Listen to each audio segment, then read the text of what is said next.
Oh, what a great place to camp. I got this great tent platform I tried out, so it was a nice and level site. And just about see the sunrise coming up. Perfect. Well, good morning. I hope everybody's day is off to a great start. Mine, I decided to sleep in. I was on that nice platform and I just kind of like looked out the window at 4:20, 4:23. Oh my goodness. And birds started screaming and doing their thing in the morning. And I was just like, oh, I just can't get up now. I mean, it's one thing to have the birds chirping at 4:45 in the morning. But at 4:20 or so, I was just like, no, I just can't do that. So I made a mistake of rolling over. About 6:15, I'm like, maybe I should get out of bed. So I got up, got motivated. Of course, as soon as I got out of my sleeping bag or my quilt, I was like, it's kind of chilly. Look at my thermometer. It's 45 degrees. Yeah. Happy Father's Day. That was great. That's a great way to wake up. Sleep in a little bit extra.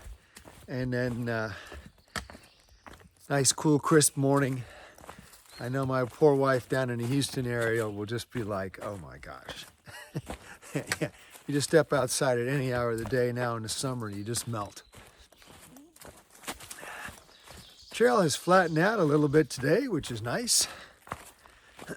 So sorry about the bumping, but this is the smoothest part of the trail I could find. It wasn't, all rocks, or rock slabs, I should say. Spent the night out on that platform pretty much by myself. Had a group of outward bound people come in, all the adult leaders for summer outward bound camps. So they came in and they're all trying to sit up and all. It was shades of Philmont. You have to do the group tents, nobody sleeps alone kind of thing. We got to have common meals, and they're really trying to cook their food as opposed to, just rehydrate it or whatever. It smelled good, but I'm not willing to carry the frying pan and all that other stuff. To be young and college students and all, I can carry more weight, I guess. Let's see, what else happened? Oh, I had to pull a Joe McClellan this morning, good friend of mine, Joe.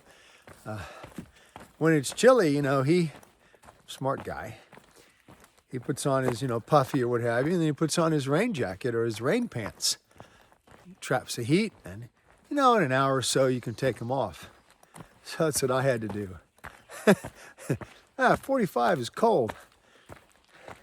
Especially since I sent my puffy ahead and my pants ahead. So all I got is shorts, and then I got some leggings I can put on. I mean, I'm warm enough walking, but sitting in camp would be a little chilly. No worries. When I get to the White Mountains, I'll have those things. They're sitting at the post office waiting for me. Let's see, final tidbit. I got out of camp at 7 o'clock this morning, and I was the first one. I beat 6 AT hikers. I didn't really get a chance to meet them.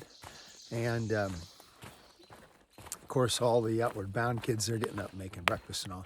So I'm very excited about that. I'm like, ooh, go me. But yeah. So I'll yak at you later. Well, I'm making progress. It's 9:30 in the morning and I've hiked 5.5, 6 miles, even though I didn't get out of camp until 7. Hard to imagine it. Yesterday I was over there on Mount Everett and then Bear Mountain to the left there, and then went down and up and down and up and stayed on one of the ridges, probably that one out there, not sure.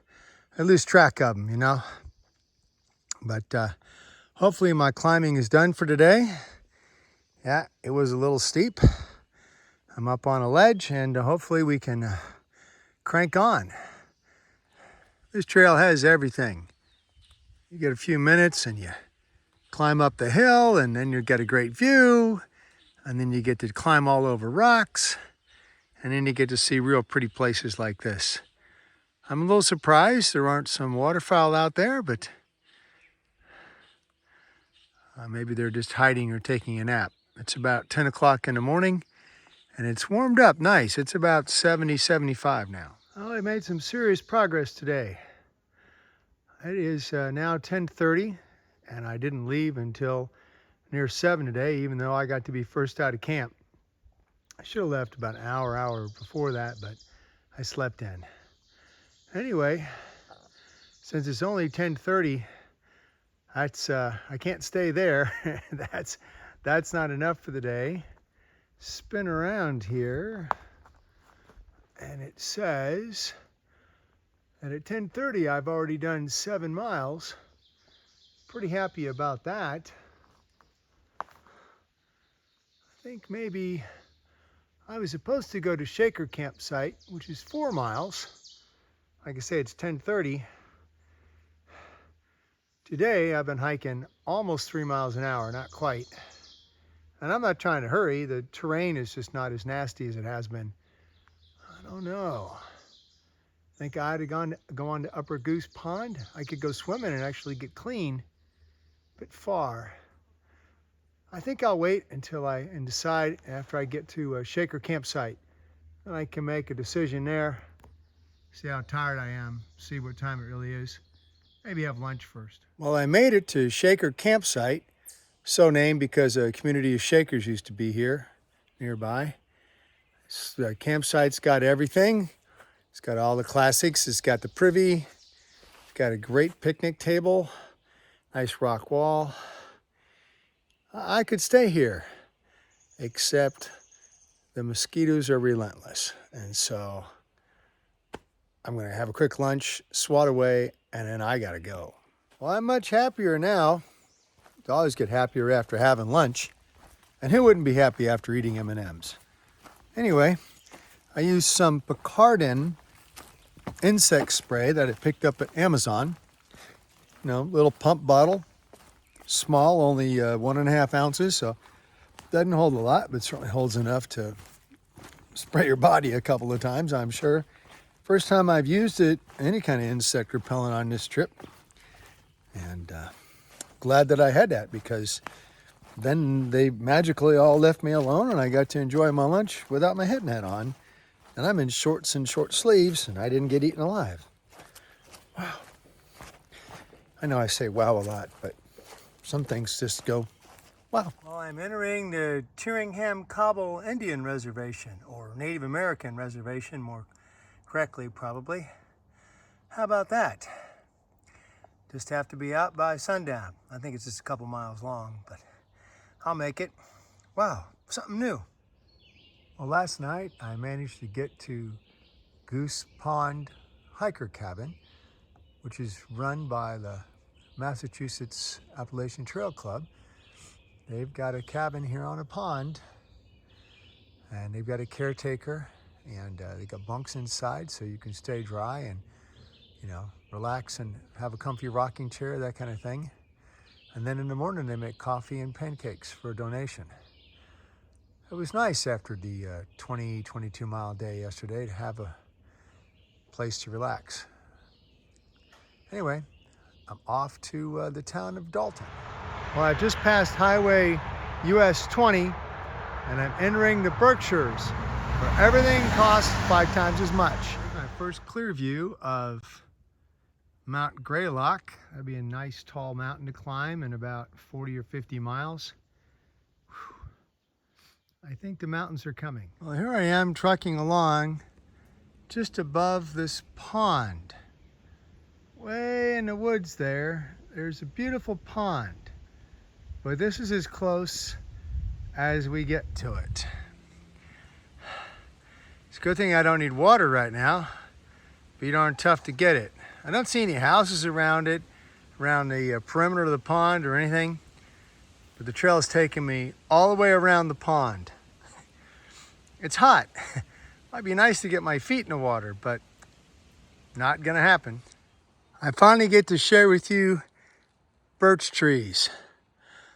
You know, I've been seeing these classic paper birch where you can see the bark just peels off, makes fantastic fire starter. I've been seeing that, large white trees, maybe a foot in diameter, since New York. But everyone I've seen is dead and lying on the forest floor. I think there is a leaf borer that is getting them. There is another kind of birch tree. This is called a rock birch. Of course, makes sense growing on a rock. And its bark doesn't really peel, but has a similar pattern. You can see it kind of has a slight peel to it. Anyway, birch tree is pretty easy to identify. If you grab one of the stems and you bite on it, it tastes like wintergreen.